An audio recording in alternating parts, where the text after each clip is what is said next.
Hey, what's up guys? Jake here, get back some Fatal 12, or as I like to call it, the weird leprechaun and snake lady game. Let's get into this. They leave Taiwan in the morning and check back in the same hotel before when we get back to Beijing. Okay, I part ways with Odette and she says she has something she wants to look into. Then I start tailing Ro again. Getting anything worthwhile regarding the regrets as he goes about his daily business proves to be a lot more difficult than expected. So I make my way back to the hotel after I confirm he's returned home. You took your time. And where were you exactly? Oh, nowhere special. We're pretty much done until Sunday, so let's go and celebrate somewhere. How about the place we ate on our first day here? I'm starting to crave Peking duck again. Wait, what? You found out his regret? Sure did. Ain't telling you, though. Last thing I need is the two of us electing him at the same time and having to share our own info. That goddess did mention something to that effect, now that I think about it. Like, if two or more people elect the same person, they gotta reveal one piece of their own info to get everyone else to gain election priority. That's retarded. Sure, you'll be able to get info from the person you eliminate, but you're putting way too much at risk in exchange. Odette's removing the chance of that happening by not telling me. In other words, she doesn't trust me. Can't say I trust her either, though. Why would two people elect someone at the same time? Doesn't it seem like one person would be like, hey, I'm electing this person, and the other person could just go, oh, guess I don't have to. Maybe I don't know how this game works. Anyway, how long are you gonna hang around there like a creep, geezer? Huh? Her sudden insult takes me aback, but she isn't actually addressing me. She's looking over towards the door I'd enter from. I approach the door, praying the worst case scenario in my head wouldn't take place, and then open it. Oh no, a fat man! I see my cover was blown quite fast. Ro Kano! The man we've been following around is standing right there. That means he's the one who's been tailing me all along. Oh, when did you? I admit, the fact that you two are working together took me by surprise. At first I thought you were part of the press trying to dig into my slush funds, but that didn't seem fitting for a thug like yourself. Did you just call me a thug? He continues talking, blatantly ignoring me. I assume you're the one responsible for all of this, Odette Malikan? Wow, I guess you're smart enough to realize that I'm the brains of this operation. That's irrelevant. He's right. The important bit is that he called her by name. Meaning he's in possession of her name card. He made that clear in an attempt to bait a response from her. Chances are she realized that as well, which is why she responded the way she did. I did find it difficult to swallow the whole dream world nonsense, but one can't help but believe it when someone they saw in the dream winds up in the same flight as them. That goes double for a woman who stands out as much as you do. Yeah, she really does stand out. Maybe she put on some real clothes. Not only is she pretty damn tall, but she's also built like a tank and doesn't wear any fucking clothes. You could say she's got looks, but those don't stand out near as much, except for her snake eyes and mouth. Heh, you ain't wrong about that. What are you grinning about, punk? You may want to wipe that smirk off your face. Surely you understand why I'm here, don't you? Ha! Let's work something out. I have a family to support, so I can't allow myself to die right now. I take it you know either my cause of death or my regret then. She takes a deep breath before shaking her head. It can't be both. You'd have killed me during the first round if that were the case. Pleased to see you have your wits about you. Hold on. If you were eavesdropping, you should know we've got all your info. Indeed. That's why my proposition is as follows. Miss Odette, I need you to promise you won't elect me. If you don't, I'll tell this little thug here everything I have on you. His expression is deathly serious. I have to stop myself from cracking a smile. The room is silent as it can be, but not for the reason he's hoping. At long last, Odette shatters the illusion when she bursts out into laughter. Uh-oh. Oh! Well, she hit someone. She follows that up by punching him square in the face, which sends him flying to the opposite side of the hall. June must weigh over 200 pounds, a true testament to her ridiculous strength. Have you lost your mind? She saunters over to him, takes a seat, and laughs right in his fucking face. He's holding his cheek after that punch, but it looks like his nose took more damage considering it's gushing blood. Ha! That's your proposition? Give me a break. So you're fine with me revealing your information? Your little cooperation will crumble right away if I do. Just try it, fatty. Know that I'll have this thug kill your whole family if you do. She punches the floor as a way of telling me to keep my mouth shut. Let's say your little plan works. Did you ever consider the idea of him making it through to the end? Your family wouldn't be coming back to life anytime soon if that happened. Hell, not just your family. We'll get your little regret to join them. You're beyond insane! Ha! Shut it, you piece of trash! Wow, she's mean. Ah, stop, no hitting! She stands up and kicks him right in the gut. Gotta say, even I think she's overdoing it a bit. You're acting way too big for your boots. I want everything to go nice and smooth, so just give up and resign yourself to death. That's nice. If you want to make propositions, then make sure you go get some real info on me first. Enough to protect yourself if I elect you. You insolent little... A real businessman wouldn't try to make something out of nothing. They take something small and turn it into an empire. She grabs her by the collar while she spits out her insults. This is nice. All he can do in response is close his eyes and turn his head away. Go write your will or something. Not that anyone will see it after you're gone. Someone will probably see it, right? Or is that not how this game works? Do you disappear from reality? I don't know. Once she finishes, she motions for me to get back into the room with her.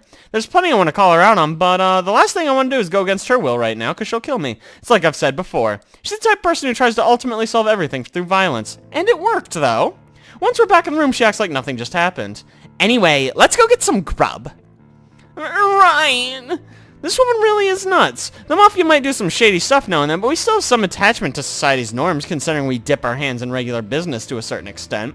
Meanwhile, people like her who live by the rules of the sea lack any such attachments. The rules of the sea, huh?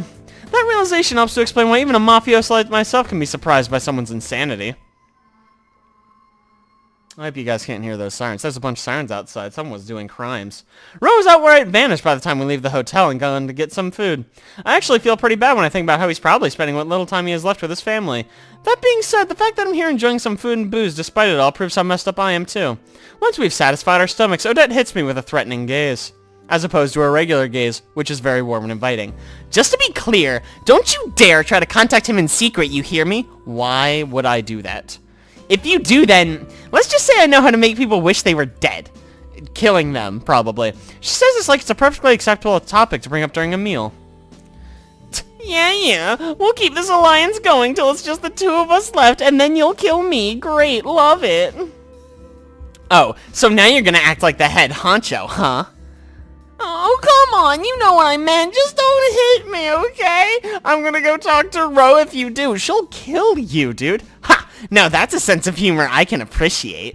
She lets out a raucous laugh, but I can tell it's phony. Oh, that's the kind of person who walks a thin line at all times while making sure everyone else thinks otherwise. Not that I'm one to talk when I do the same myself. She says she wants to avoid us both electing Ro, but another reason she's refusing to tell me his regret is because she knows there's a chance he has info on her. The fact that I've only realized such a simple truth now proves I'm still in no position to get the advantage over her. It's also possible she doesn't know anything and she was bluffing because she knew he was outside the door. Jumping ship to Ro's side would do more worse than good for me.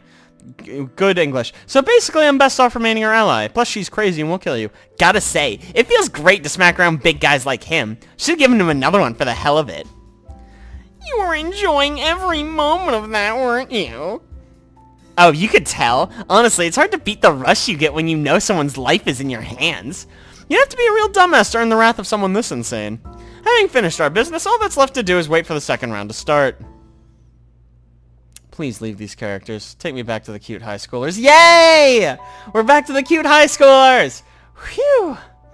There's been no progress at all these past few days in regards to the divine selection. As for things with Miharu, nothing's really changed between me and Miharu ever since this whole thing started. Well, that's not true. There's actually been a significant change. I'm referring to the fact that we're both just acting as though nothing's changed. Oh man, what a twist. As for Naomi, we've been seeing her more and more recently. That's mainly due to my teaching her how to brew coffee for the culture festival. She spilled boiling water and folded the filter wrong a good number of times, but fortunately, none of our cups have been broken yet. That's likely due to the fact she's aware of how much my grand treasures them. She takes extra care despite her inherent clumsiness. Might as well go to bed. I'll say this out loud for no reason. From what I can remember, I was taken to the dream world at midnight last time. Might as well go to sleep now if that'll happen again. I glance over the clock which says 11 p.m. and then I shut my eyes. Oh god, we have to sit through divine selection. Or election. Or Clocktown. Oh god. I hate this part. It's very loud and confusing and I don't really know how the rules work. I guess it doesn't matter whether I'm awake or asleep. I find myself in the court of fate once again. It's impressive as ever, as long as you like clocks. As I figured, it doesn't matter whether or not I'm asleep when the time comes. To my left is Miharu, and on my right is that Middle Eastern man. I take brief glances at both their faces, opting not to engage with either of them. Part of me's afraid of that man. He doesn't seem fazed by the fact that he eliminated someone last time. I can't imagine I'd remain that stoic, knowing I'd just stolen someone's future from them. None of the other participants speak to each other. Instead, we're allowed an oppressive silence to rule over the court. Good evening, my lovely slaves to fate. The one to break that silence is none other than the girl we've all grown familiar with. She stands in the middle of the court, her posture as elegant as ever. I'm fairly sure she wasn't here when I arrived, and yet here she is now. It's like she just showed up. I assume this is what it feels like if you saw someone teleport in front of you. She actually might be teleporting. Now, assuming that whole thing about being a goddess is true. I see your spirits are still rather high, much to my disappointment. Has the reality of your deaths not hit you? Just hearing her speak helps convince me she's not lying about being a goddess. Yeah, she has a very angelic voice. You can tell she's looking down on us based on her ruthlessness, which somehow seems fitting for a goddess. I've definitely reevaluated my thoughts on her over this past week. That was a weird fade out and pan up. We faded out from her face to her feet. That's great. This is really slow. But not bad artwork, to be fair. Very well then, let us begin tonight's election. She softly announces the beginning of the end. Resolve, O Clock of Fate! Revolve, O Clock of Fate. I read it completely wrong, but it's fine. In response to her command, the hands of the clock begin to move. The long minute hand points at me. I didn't notice during the first round thanks to my circumstance, but this is basically the method of confirming whether or not a participant wants to elect someone. Nope, we're good over here, dude. Miharu opts not to elect anyone as well. The main point is numeral III does the same. He's tall and wears a suit. I assume he's European based on his facial features and my racism. That reminds me, how does it determine what we'll be wearing while we're here? I sincerely doubt he'd be sleeping in a suit. So did he get brought here while he was awake? Not like that way wearing, well, not like wearing. The fact that I'm wearing my school uniform despite going to bed in my PJs proves that. As for Miharu, she's also in her uniform. This outfit doesn't stand out too much, so I doubt anyone could identify without taking a picture first, but that doesn't change the fact that info on me is out in the open. I can't do anything about it so long as I don't understand how to influence my appearance, though. Putting that aside, I take a look at all the other participants again. Out of everyone, number 7 is the only one who's visibly distressed. Maybe Park was just acting cynical before. There's no doubt he'll be elected tonight. I'm sure that's what everyone else is thinking, too. There's likely nothing in common between us all other than that conjecture of causality thing Parker mentioned before. Our ages, gender, and nationality are all over the place. Oh look, little babies! Numbers 9 and 10 are younger than me even. Both are girls and foreigners from what I can tell. Hey, that was the girl with the bomb. Why did kids as young as them have to die? Well, this one had to die because she had a bomb. And this one is too cute to live. The fact that I can only come to know the reason through eliminating them is nauseating. Before I know, the clock hands make their way around to number 11. It's a tall woman built almost like a sports athlete and wearing virtually no clothes. Not only are her legs nice and long, but her chest is sizable as well. Yeah, she's got them nice tits, my dude. You can tell there's no way in the world she's Japanese based on her looks. I'm normally jealous of tall people because of my height, but even I know it's impossible for me to ever look like that. Clock hand stops in front of her. I feel like our eyes meet all of a sudden, probably because I've been staring at her for so long. Eek. I avert my eyes immediately. I don't know why, but my instincts are telling me to fear her. Probably because she has fucking fangs! She's not normal. Not just because of her build. There's something fundamentally different between her and regular people like me. It's a different kind of fear to the one I felt in relation to number 12, though. Part of me gets worried I'm about to be elected, but as I suspect, she goes straight for number 7.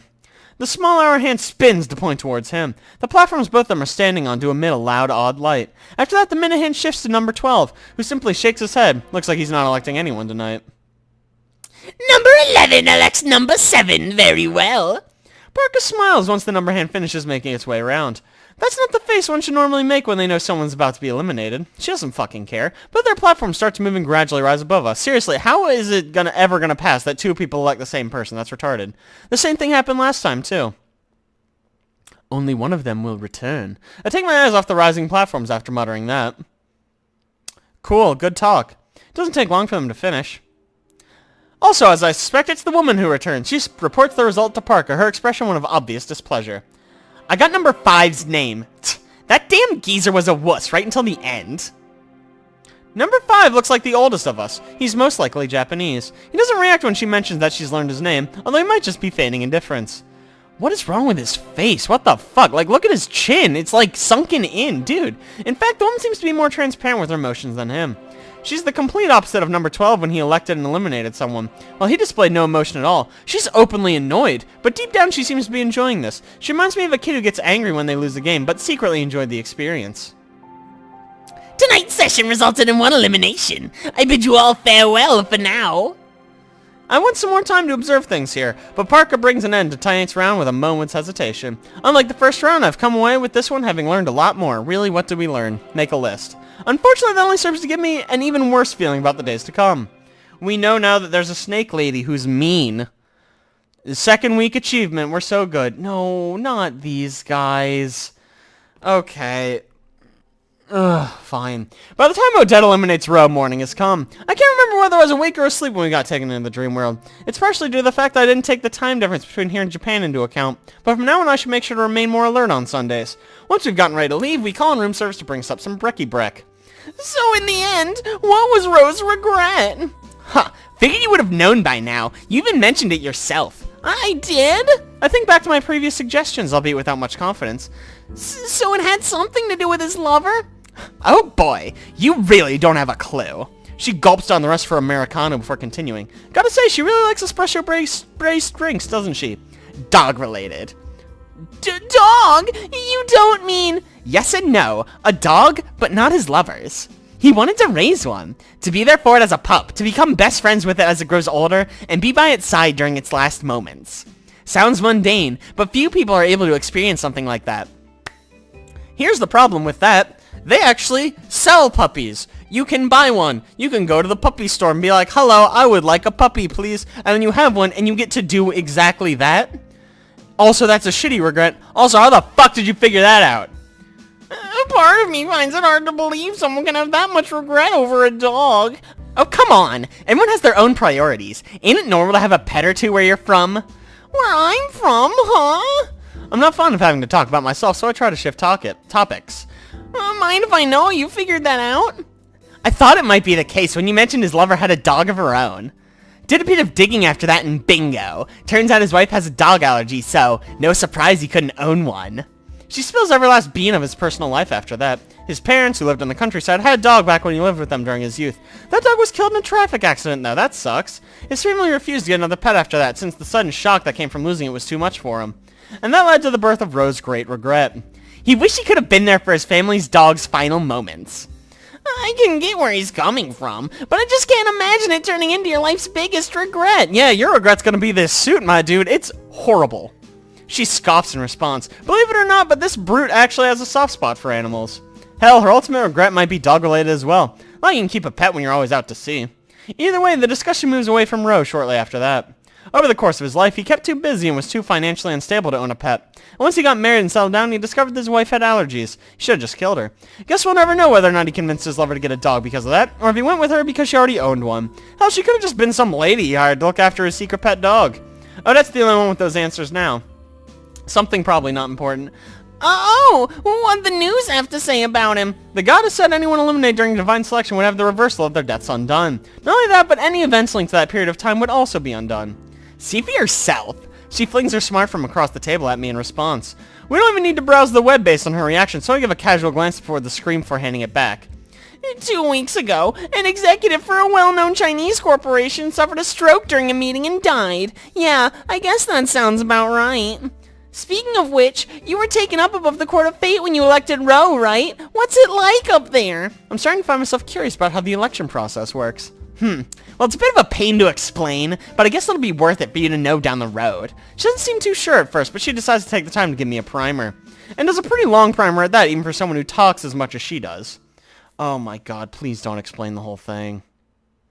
She's gonna explain the whole thing. Okay, before she explains the whole thing for like 10 hours, I'm gonna draw this episode to a close. So thank you guys so much for watching. I really appreciate it. If you like that, don't forget to like and subscribe. Be sure to next week for more scary music and clocks with yours truly. I'll see you guys then.